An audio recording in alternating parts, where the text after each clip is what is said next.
Today I'm going to be unboxing and installing the ClosetMaid Style Plus wooden closet organizer. Now this organizer is designed for do-it-yourselfers, so let's go ahead and see how this works, installing it in this brand new closet.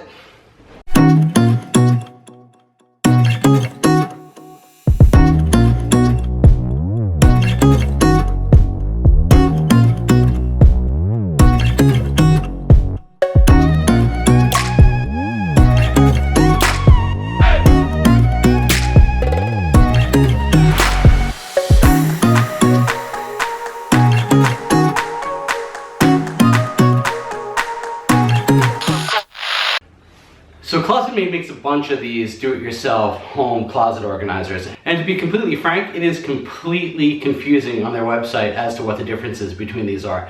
So there's a few different models. There's the Style Plus, which is this one. There's the Impressions, and there's the Selective. This is going to be their mid-tier system. It kind of falls just below the Impressions, which I believe is a nicer quality wood and gives a little bit more detail, but for an office closet or a spare bedroom closet, this should be perfectly adequate. This is a pretty simple system. It's just got one center rack to hold either cubbies, or you can install drawers in them. For now, we're just going to keep them as cubbies. And it comes with basic rails for hanging garments. Now, they're not plastic, they're metal, hopefully. We'll see how they look when I take it out. But they should be durable enough to hang some heavy clothing and not give us too much of a problem. So let's go ahead and open the box up and take a look at the quality of the parts. Now, according to this box, this is going to be made out of wood, but it's scratch-resistant melamine, which means that this is going to be a laminate over particle board. And the other thing that's interesting about the box is that this says that fully assembled using all three closet rails, this should hold 144 hangers and 48 folded items, maybe towels, shirts, not quite sure what they mean by that, but those would be items that just go on all the shelves. So now that we have this unboxed, let's take a look at the components that came with it. So as we can see, this is indeed particle board with melamine laminate on the top. Nothing's wrong with that. Everything was packaged really well. There was no damage to the box. However, as I'm going through some of these wooden parts, I've noticed imperfections such as this, where the melamine is chipped. Now, I'm not going to go take this back because of a small chip like this, but since the box was unscathed and in perfect condition, and it was pretty good as far as being wrapped in foam and plastic, marks like this, I'm going to assume were part of the manufacturing and it's just a quality control issue. Again, not a really big deal. This is not a very expensive organizer. It only costs about 140 bucks. So my expectations aren't super high, but I expect it to look nice once it's installed. Something else I noticed right away that's a little different than what I saw in the box is the box makes it look like the actual closet rails are chrome. And in this case, they're not really chrome. They're kind of a grayish color. Again, not a big deal, but a little different than what the box makes it look out to be. The only other accessories that came with this kit are the clips for the rods, a bunch of hardware to put all the wood pieces together, and these little corner braces to square everything up. Now, these corner braces are another thing that I'm a little disappointed at just looking at unassembled, and that's because these are the triangles that hold everything square, and it's made out of thin cardboard. Once we install this, we'll see how well it actually works. I've had thin cardboard backing on this type of furniture before, and it does a good job. And again, for low cost, not that big of a deal, but something I wanted to make you all aware of. So let's start by taking a look at the instructions. And first off, on the front page, they have something really nice right here, and that is pointing out all the tools that you should have ready to go to put this in. And it says pencil, hammer, Phillips head, flathead, level, good to make sure everything's straight, a power drill, a mallet, and a tape measure. So I have all that stuff, and we're ready to go. Now, one other thing I want to point out that before we go ahead and install this, I have a new closet that we've just refinished, so it has no baseboard moldings in it. You're going to want to remove them before you put the closet in and then cut them around the closet. This is because you want it to go flush against the back wall. You don't want it to teeter back and forth across the molding. Alrighty, so I know everyone's put furniture together before like this. I'm sure there's a lot of IKEA experts out there, and this is not much different than that. So I'm going to go ahead and assemble the base cabinet using the instructions, and then we'll take a look at what it looks like all together.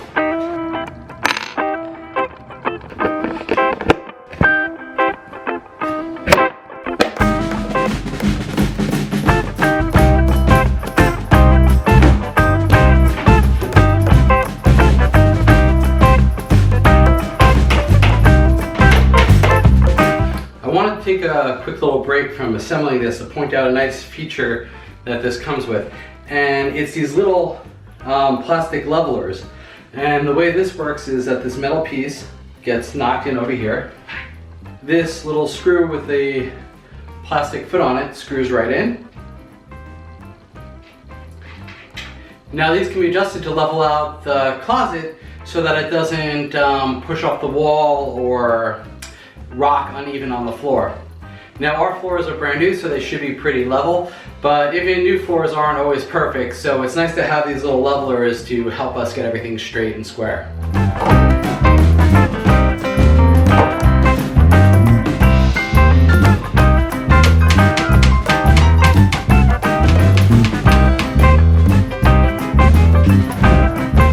Now that the frame is put together, we get to the most important part, and that is mounting the frame to the wall so it doesn't move, and so it also doesn't fall over and hurt anyone.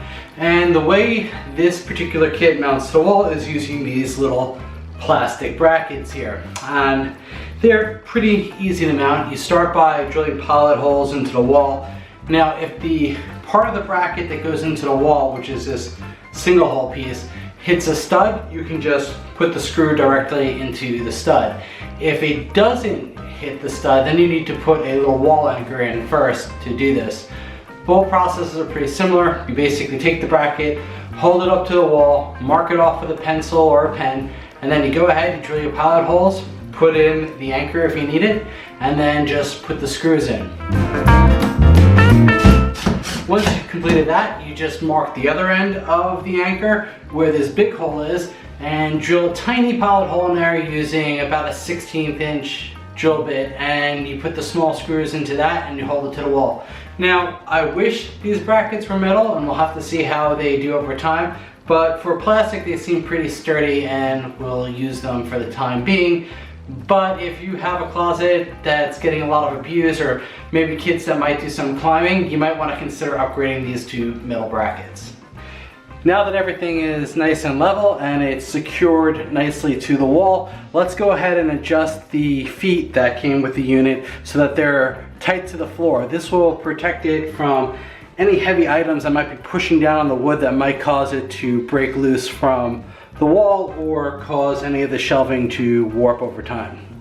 Okay, so now that the carcass is up and we have everything in place and it's secured to the wall, it's time to put the shelves in. So I have my little helper here, and he's gonna help me put those 2 shelves in that come with the unit, and then we're ready to move on to putting the hanging bars in place. Whoa, so heavy for you.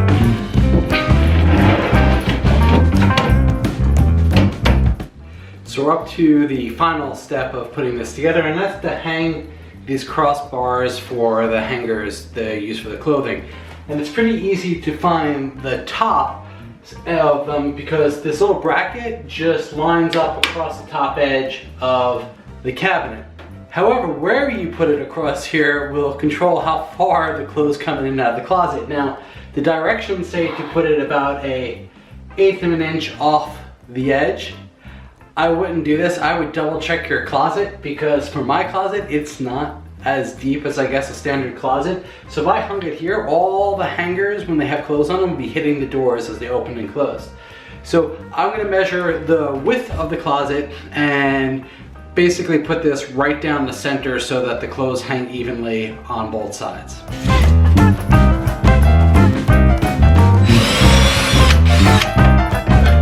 Now with the first brackets mounted onto the cabinet itself, all you have to do is make the same measurements and carefully mark off the drywall side.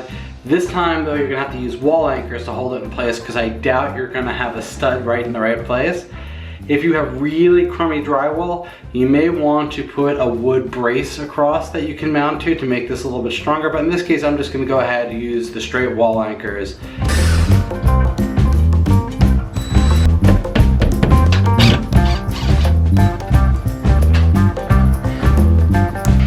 Well, the closet's all installed and it looks pretty good. And all in all, I don't really have anything to really complain about for the money.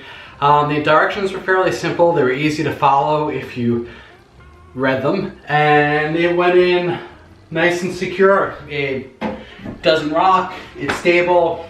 Got to measure pretty carefully to make sure that the rods go in straight, but otherwise I've got some stuff in, clothes are hanging fine. It's a closet organizer and it looks pretty good. Now that said, I do have 2 complaints on this. Number 1 was not that big of a one, and that is I really wish those plastic brackets were metal. And I'm always going to wish they were metal because even though it is fine right now, I have a feeling that as this gets heavier, as the kids get older and they start to push on this and try to climb shelves, those plastic pieces are going to break and I'm going to have to replace them with metal. And I don't think the expense of metal over plastic would have been that much of a difference.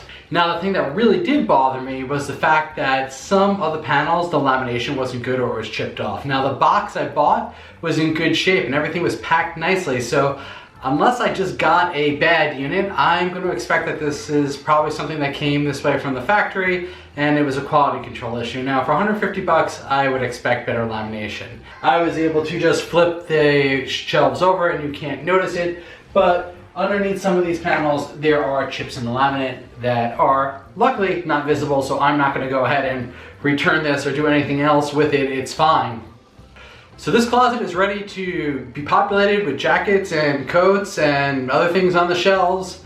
So if you like videos like this and like to see more, make sure you like this video down below. And if you want us to notify you every time we come out with new content, be sure to subscribe to our channel. So until next time, happy closet installing or closet purchasing or whatever stage in the process you're up to. And if you have any questions or comments, leave those down below as well.